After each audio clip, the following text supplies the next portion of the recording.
আসসালামু আলাইকুম। অনেকদিন যাবত আপনারা ইটের ভাটায় ইট তৈরির ভিডিও দিতে বলছেন, কিন্তু সময়ের কারণে ভিডিও বানাতে পারছি না। ভিডিওর শুরুতেই বলে রাখি, এই ভিডিওর অরিজিনাল মালিক আমি না। এই ভিডিওটি আমি রেকর্ড করিনি, তাই কোনো প্রকার কপিরাইট সমস্যা হলে দয়া করে যোগাযোগ করুন। ইটের উৎপাদন শুরু হয় উপযুক্ত কাঁচামাটি সংগ্রহের মধ্যে দিয়ে।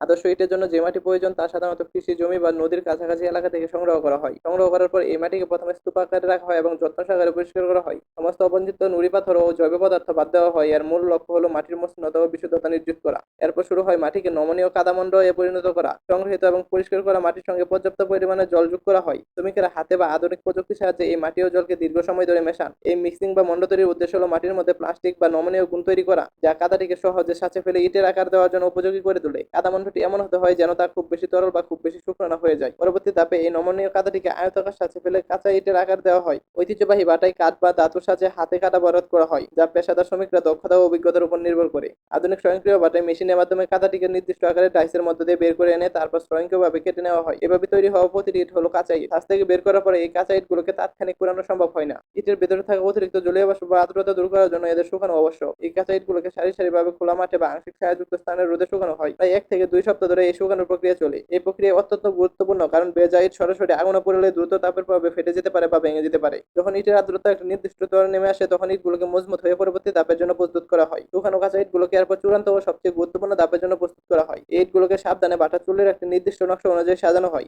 এই নকশা এমনভাবে তৈরি করা হয় যাতে চুল্লির তাপ সব ইটে সমানভাবে পৌঁছাতে পারে। বাটা চুল্লিতে কাঠ, কয়লা বা অন্যান্য জ্বালানি ব্যবহার করে ধাপে ধাপে তাপ বাড়ানো হয়, ফলে ইট জলরোধী, চাপ সহনশীল এবং টেকসই ও নির্মাণ উপাদানে পরিণত হয়। পুরানোর প্রক্রিয়া শেষ হলে চুল্লির আগুন নিভিয়ে দেওয়া হয় এবং ইটগুলোকে দ্রুত বের না করে ধীরে ধীরে শীতল হতে দেওয়া হয়। দ্রুত ঠান্ডা করলে ইটের গঠন ত্রুটি দেখা দিতে পারে। সম্পূর্ণ শীতল হওয়ার পরে এই পাকা ইটগুলোকে বাটা থেকে বের করে আনা হয়।